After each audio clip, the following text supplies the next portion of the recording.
All right. I don't have an official way to start this thing still. Should be somewhere around episode 3 of this. Yeah.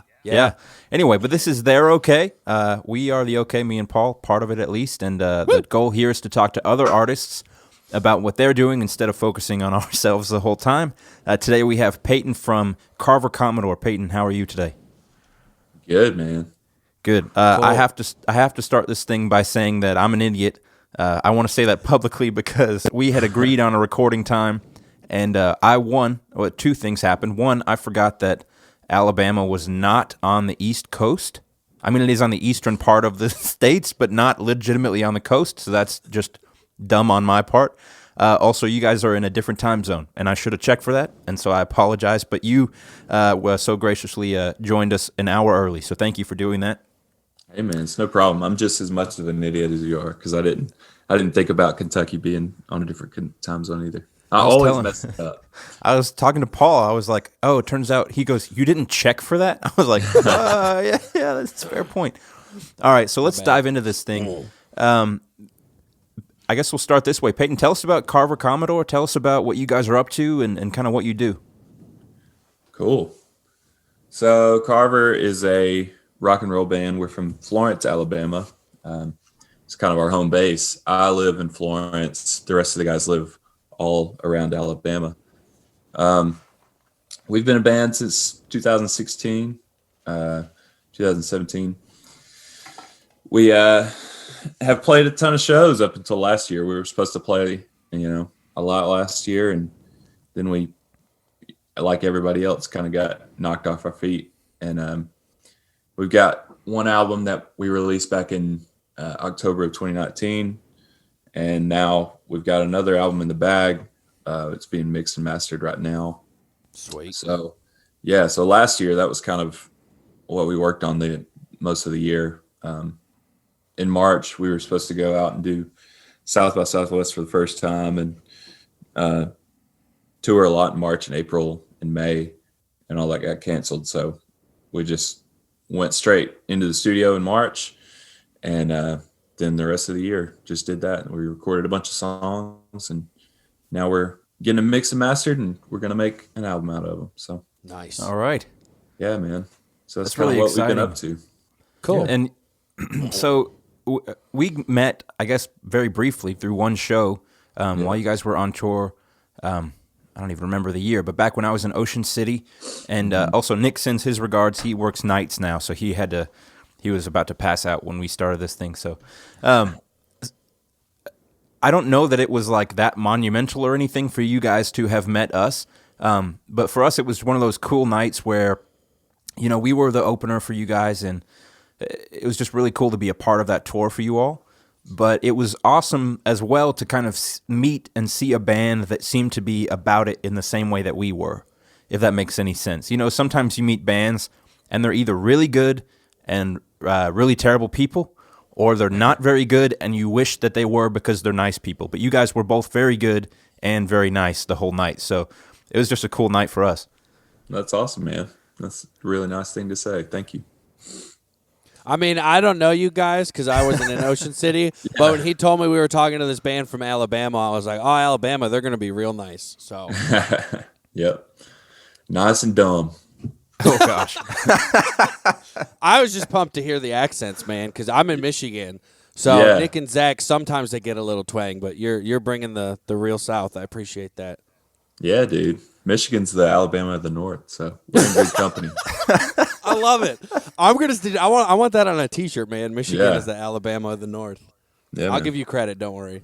But, hey, I was curious. You said that you guys are kind of spread all around Alabama. How did you guys come together to make Carver Commodore? So Phil, who's our guitarist, our other guitarist in Carver, he and I have kind of been playing music together since 2012 when he moved up to Florence from Birmingham to go to college. And then we were in a few bands together in that, like from 2012 to 2016. And then we were in like a kind of a folk rock band, like Americana kind of stuff, just doing everything really. And like not really focusing on one specific genre, but the whole time we knew that we wanted to be like in a rock and roll band. So we started that in 2016. I was already playing in another band called More Than This with our drummer Noah and our old bass player Daniel, and we just kind of poached them for a few shows and were like, hey, will you guys play bass and drums for these shows? And they said yes, and then they ended up becoming members of the band, and they live in Gadsden. Phil lives in Birmingham, so we're all about 2 hours away from each other. Okay. Which is sometimes like it's a bummer because obviously it would be awesome if we could all be in the same town, but it works somehow. So, which cool. I'm sure you guys know, you're in Michigan and Well, a few years ago, if you told me that my band members live 2 hours away, I'd be like, this is hopeless. It's never going to work. But now Paul living much further than that, and it's somehow working out. It's kind of cool to see how I feel like almost in a way you guys figured it out before, but COVID hitting kind of almost made it more of an obvious solution. Like, of course, people could live further away and still work on a project. Yeah, and luckily, I mean, we all drive a lot, so we're always down to go meet each other in each other's cities or meet halfway or something. So cool. We get together as much as we can. Good. All right, awesome. Let's. I know you're probably so very tired of telling this story. I personally know it, I guess, decently well, but we like to start this pod. I say like we've done 85 of these. We like to start the podcast by really talking about where the band got the name. So would you mind telling us about Carver Commodore as a name? For sure. So Carver Commodore Pruitt, my last name is Pruitt. Carver Commodore Pruitt was my great uncle. He was around in like the 50s. I don't know when he was born, probably early 1900s. And I only knew like my childhood and stuff. I had heard his name a couple of times because my dad was like, we almost named you Carver Commodore, but then we decided not to. So that's kind of all I knew. And then one day I ended up hearing the whole story of like how he died. So he was in his backyard one day, just like after a long day of farming or whatever. And I think he was like out in his backyard peeing off of his porch or something. And he says he sees this orb come out of the sky and like hover above the ground and just sit there for a second and then go back up. And he's like, this means something. It's not just like a random orb that's going to come down. And everybody, when they're hearing this, are like, okay, man, whatever. I mean, I don't know about an orb coming down anyways, but he said, okay, so this orb is telling me that I'm going to die in a few days. So I need to like get all my stuff together and make everything right before I die. So he goes to church and does everything he needs to there. He like sets his wife up for when he dies or whatever. And then 3 days later, he gets hit by a car on his way home, like walking home. So that's the story I heard. And then my dad was like, yeah, we wanted to name you that, but your mom wouldn't let me because she thought it was bad luck. And so I was like, okay. And then when we started this band, I was looking for a band name. And I was like, that is a really cool band name that nobody else will have whenever somebody, Googles it. So I chose the bad luck name for the band instead of myself. That's a hard, first, that's an amazing story. Two, that's a hard thing to pull off, is to pick a name that is not only a cool name, but then when you Google it, that's the big one, that when you Google it, a million other things don't pop up, Yeah, for sure. In our old band, Ocean City, we made a huge mistake with the naming there, as there are two actual cities called Ocean City. Yeah. So we never popped up on Google. Dude, well, nobody can ever remember our name or spell our name either, so it's always a struggle. There was part of me that was like, is Carver Commodore a band or just one person? Who are we talking to this morning? So I appreciate the backstory. Yeah, man.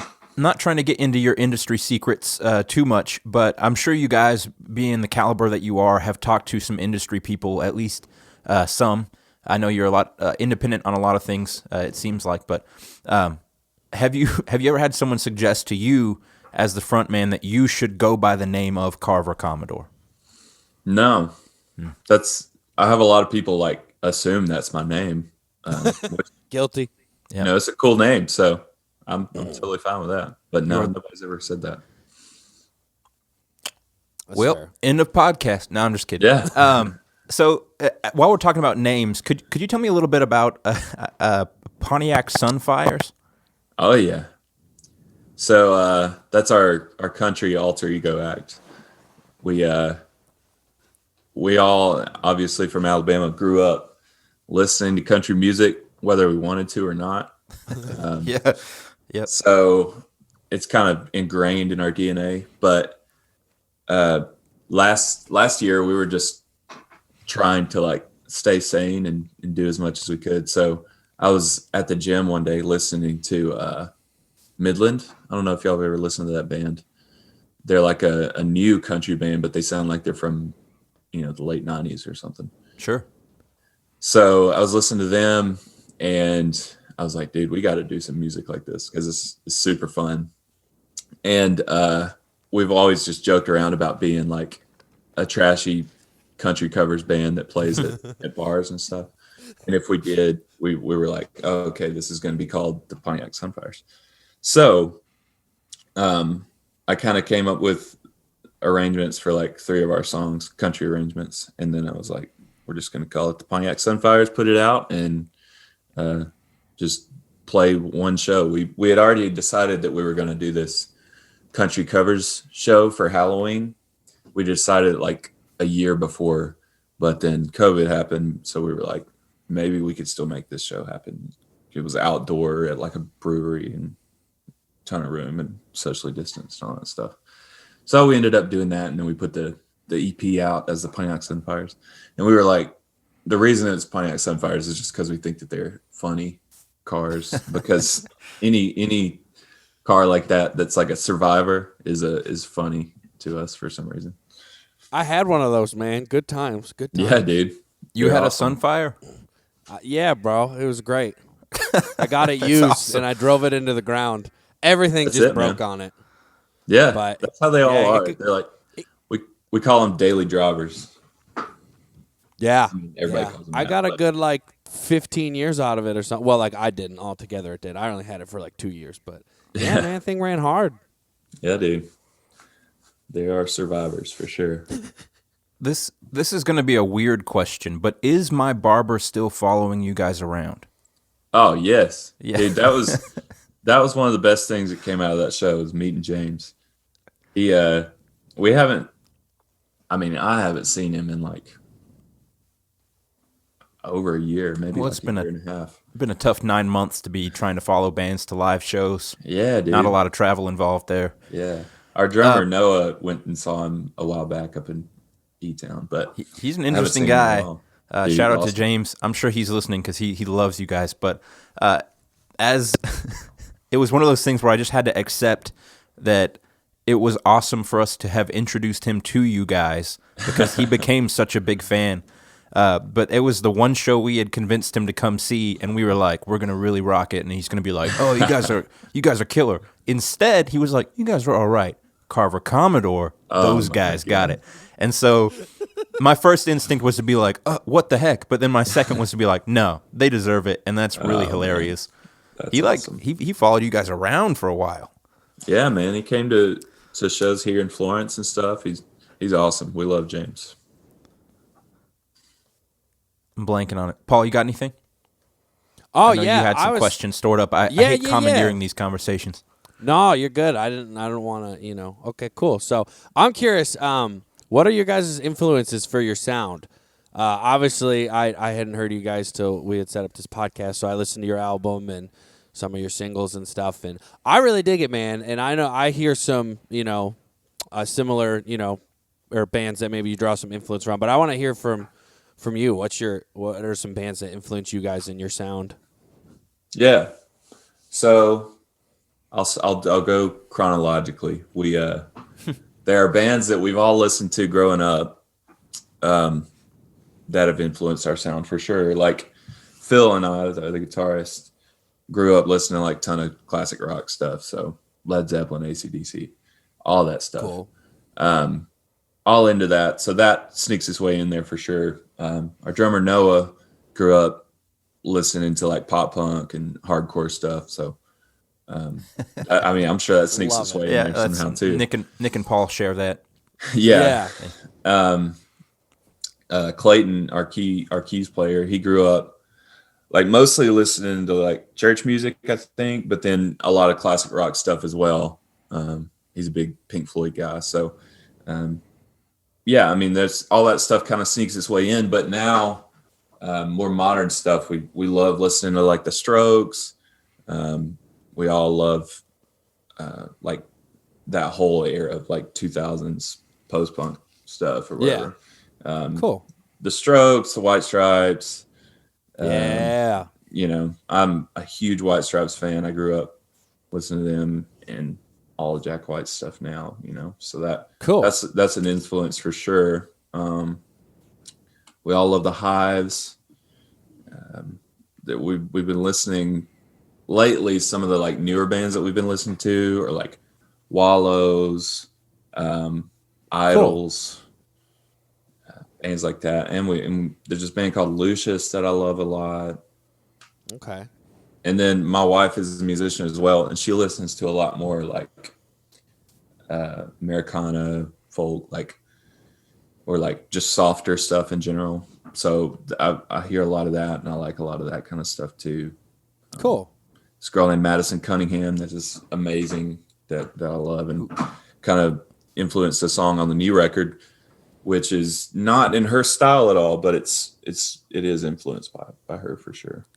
Cool. Sorry to interrupt. Paul, did Tim Baltus give us that name as well? Where is that? Sure. Why is that familiar right now? I'm pretty sure he did mention. I'm gonna have to check her out. She's popped up twice. Yeah.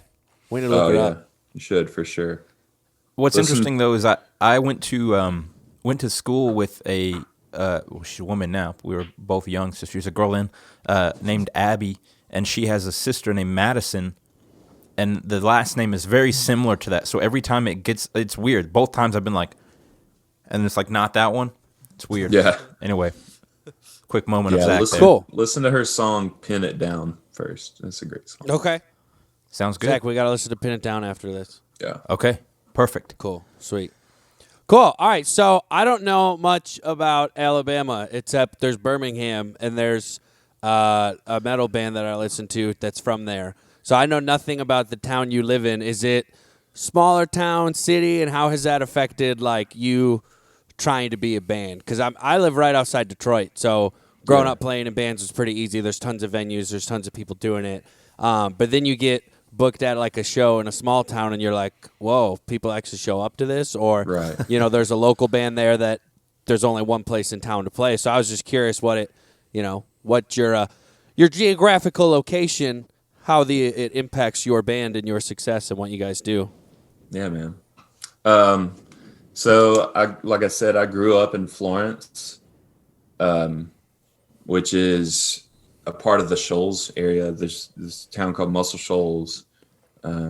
It's like a legendary music town. Yeah, I have heard of that. Yeah, so it's great documentary on Muscle Shoals. Yeah, exactly. So it's a similar thing to Detroit. Like, it was kind of a huge place for soul music back in the 70s and stuff, and not just soul, but like everything, rock and everything. So we've got that legacy thing in Muscle Shoals, which is like right across the river. It's all kind of a collective area. So those studios, some of them actually started in Florence. Everything moved to Muscle Shoals for a while. And then in like the mid 2000s, I guess, things kind of started moving back over to Florence. And we've got a few studios and labels and stuff here now. We had a few venues, obviously, before COVID and all that stuff. Yeah. And we've still got a few. But yeah, it just had like a good music scene for a while, and people would come through and we're like, hey, this place is like central between Nashville, Birmingham, Atlanta, Huntsville, whatever, all the other Memphis, all those cities. So they're like, this is a good touring stop. So we always had good music coming through here. But yeah, it's just a really good place to live to me, because it's a very creative place where there are a lot of creative people, but you can afford to live here and not like work your butt off and pay a ton of money for rent. Yes. So much so that you're like working more than you're actually doing what you want to do, which like I lived in Nashville for a while, and that's kind of the vibe up there. It's like hard to pay for rent, so for me it was like I'm spending more time working at this grocery store than I am actually trying to make music or whatever. So yeah, cool. Dude, yeah, that's I feel like here it's I guess I could claim Louisville. I'm a little bit south of Louisville, but E-Town, my hometown, is okay.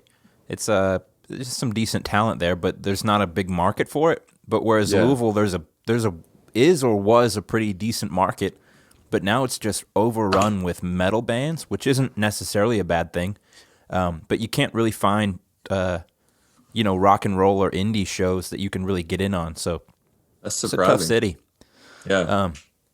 Anyway, we went through that for a while here. There was, I guess everybody did, like late 2000s, around 2009 or 10. There's a huge hardcore scene here, and that was like all you could find was hardcore bands, and I wasn't really into that, so I was in this weird like glam rock band back then. Nice. Now, do you guys have any? This almost feels like a loaded question. I am not super familiar with what it actually means to be like a rock and roll band. Mm-hmm.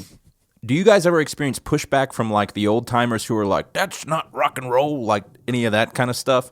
I feel like it's so hard to claim a genre these days. Yeah, it is. And that's kind of why we say rock and roll band, because we're more on the like alternative indie rock side, I guess.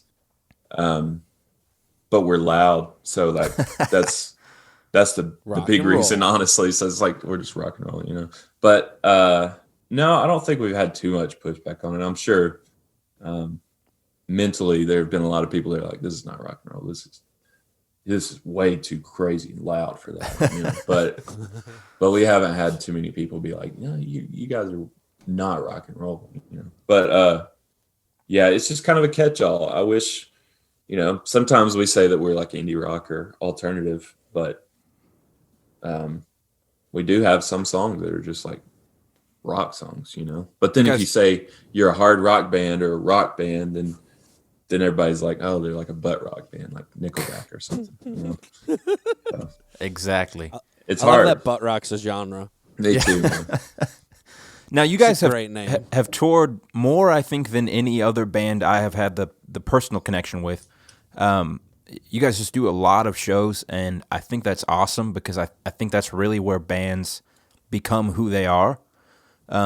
What could you tell us maybe some of your like favorite tour stories or any notable events that have happened while you guys were on the road?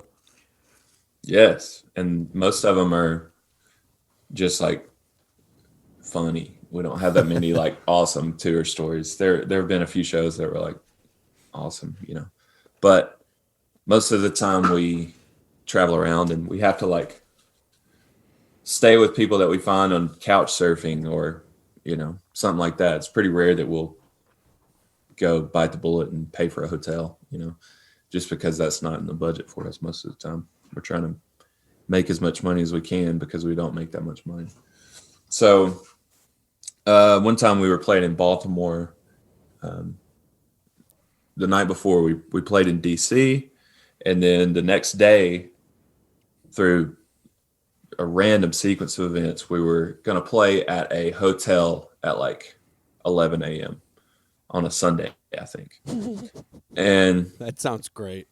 Yeah. And I was like talking to these people when I was putting this tour together, because I was like, maybe I heard about this hotel that like has shows sometimes. And I was like, maybe if we play there, they'll let us stay, a night for free or whatever. Nice. Because that makes sense. They're not paying anyways. So payment with a hotel room is the least they could do. But they didn't do that. Somehow I convinced myself that we still needed to do it just because I had been talking to them. It's a lesson learned for sure. Is not to waste your time on stuff like that. But I was like, yeah, I guess we can still do it. So we drove from DC to Baltimore after we played in DC. Then we got to Baltimore, this super sketchy house. I mean, Baltimore's kind of sketchy anyways, but it was a super sketchy house.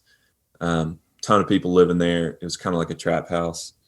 We got there. The girl was super nice that I was talking to on couch surfing or whatever, and let us stay. She was super nice. Everybody there was nice. It was just a weird situation because it was like such a cast of characters. And so she took us up to like where we were going to be sleeping. It was in this hallway, like in between all these other rooms, and there was a little like kids tent set up. She's like, 2, you can sleep in there, and it was like the size of a twin bed. So I was like, I mean, 2 of us can sleep in there, I guess. Yeah. So our drummer and bass player slept in there, and then there were like blankets on the floor for whoever else. We're like, all right, whatever. So we were just laughing. It was just a funny situation at this point. So we start looking around and just finding weirder and weirder stuff. We looked in, there was this fridge that was in the hallway. We looked in there, and there was just like huge black plastic garbage bag that was just filled with something, and we couldn't tell what it was. It's like, is this a dead body? Like, who knows? Man. And then there was all this weird art all over the walls. There was like a board with dead rat nailed to it, and it's like that was art. And then a board with some banana peels, rotten banana peels nailed to it. Like, that's some art. And we went in the bathroom, and there was no light. There was just like a black light and some kind of weird dark colored Christmas lights. And then we like found this Barbie doll with like human hair glued to it and red lipstick all over it. And it was just like weird stuff, man. So we just keep looking around. The girl came up and was like, one of y'all can sleep in here with me if you want. And we're like, no, man, we're all good. And Daniel, our bass player, well, he was the only one that wasn't married. So we were like, Daniel, if you want to sleep in there, you can go for it. But he chose not to. And then I went outside because I was like, we were borrowing a friend's van for the tour. I don't know why I said it like that. But we were borrowing our friend's van for the tour, and I was like, this doesn't seem like the safest neighborhood. Like, I was afraid the whole trip of like getting all our stuff stolen, getting broken into and stuff. So I was like, I'm just going to sleep in the van. It's not like it's comfortable up there on the floor anyways, you know? So I'm just going to sleep on one of the benches in the van. So I did that. Didn't really sleep too well. It was super hot. So I turned the air on. And I actually made the battery die in the van. So the next morning when I woke up, the battery was dead. Gosh. And this one guy, the only guy that had a car at that house, we're like, we need somebody to jumpstart us. But the night before, he had literally told us, hey, I mean, I don't mind you guys staying here or whatever, but the one thing I ask is that you don't wake me up in the morning. Like, I don't care what else you do, just don't wake me up. And it was like 8:30 or something. We're like, does anybody have a car? And they're like, yeah, this guy does. And it was that guy. So we're like, oh, great. So we made our bass player Daniel go in there and wake him up. And he was super pissed. He came outside and he was like, I told you guys not to wake me up. I'm like, dude, sorry. There's no way we're getting out of here unless somebody jumps us off. So he jumped us off, helped us out, and we got on our way. But not before they fed us a breakfast. It's like one of the weirder breakfasts that I've ever had. It was like some grits, but we found like hair in it. And there was some homemade kimchi, which is just like, I like kimchi, but early in the morning with like breakfast and stuff, it was weird. They had like scrambled eggs with like either eggshells or some kind of weird, like crunchy natural yeast or something. And then, yeah, it's just like all this weird stuff. So we're on the second floor and we just kind of scraped it out the window into the alley just to make sure we didn't hurt anybody's feelings. But we were like, I can't eat this. I'm like, I'm gagging and I feel bad, but we just got to get out of here. So that's the Baltimore story. Wow. There are a few more crazy stories like that, but I don't want to waste Someone's in Baltimore right now I mean, crying. I'm flattering myself thinking that Yeah. they're like listening to Yeah. us, but hopefully they're big enough fans of you guys. And they're like, I thought they ate that this whole Yeah. time. I thought they enjoyed that breakfast. Yeah, I know, man. I feel bad telling that story. It's just such a good story. So I'm like, That's a is great story, man. yeah, pretty it's- insane. Yeah, the like I said, the lady that let us stay there was super nice, and they were nice to let us stay there at all. But it's too good of a story not to tell. Yeah, that's very unique. I have a very specific question Yeah. about cancel culture as a song. One, love that song. I love that it's got that. It's such a great hook of a chorus, you know? Yeah. Where Thank did you. the dance come from? We just made it up. We just I was like, we that just is- decided, okay, we need a It TikTok has dance its for this own song. thing. Yeah, we needed a debut on TikTok, so that was our debut. Nice. Yeah, All right. just Well, that's simple enough. yeah, we do the tough guy pose and then Yep. a few more random things. I tried to do it. It's hard to look good doing that. I was like, let me try that out. I'm in the mirror like a loser. I'm like, let's see what I look like. I don't look good doing that dance, no, but it's fun. It's fun to do. Yeah. All right, Peyton. Well, we are running out of time. We got a little bit of time left. Paul, do you have any questions that you're still sitting on over there?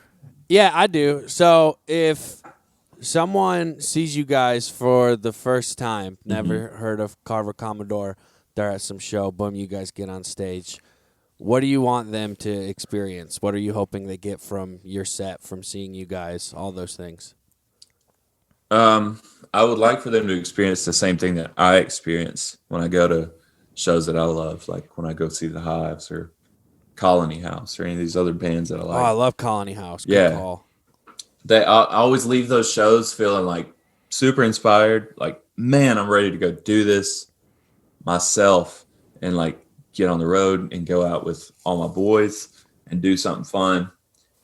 So whatever people are into, like whether it's music or art or accounting or whatever, I want them to leave that show like super inspired and just feel like it was worth their time. Not only that, but feel like it kind of made them want to do something that they've been wanting to do for a long time. That'd be a good takeaway.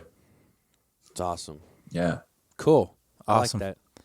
Yeah. Well, Peyton, thank you so much for coming on the podcast. Again, sorry for having you up an hour earlier, or I'm sure you're already It's all awake, good. than we discussed. But you guys are great. Again, I just it was awesome meeting you guys in person, and that kind of experience just sticks with you. So if you guys are ever in town, I don't know what kind of pull we'll get. We're still a very new band as the OK, but Yeah. you're always welcome to crash on a couch of ours. My wife will hate that I said that publicly, but anyway, I'd love to team back up with you guys sometime in the future. But thanks for coming on the podcast. We'll end it this way. I started it the wrong way. Wow, I'm great at this, guys. What is the You're best? doing great, Zach. Thank you, Paul. What is the best way for people to support you guys? Right now, it's buy our merch. That's been a big help for us during COVID stuff. We've put out 3 or 4 different shirts and bandana and just like a bunch of different random stuff. So yeah, if people could buy our merch and also just like listening to our music on whatever platform. I mean, we don't make much money from that, but it's still helpful.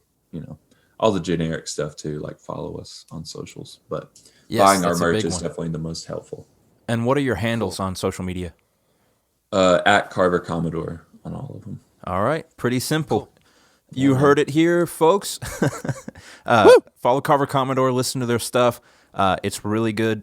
You don't have to take my word for it. Go listen for yourself and buy some merch. Support your favorite bands, and I know Carver's going to be one of your favorites when you take a dive. So I almost called you Pruitt. Peyton, thank you very much for coming on, and thank you to the rest of Carver Commodore for a fun experience a couple years ago, and hope you guys have a big, I know you do, a big future ahead of you.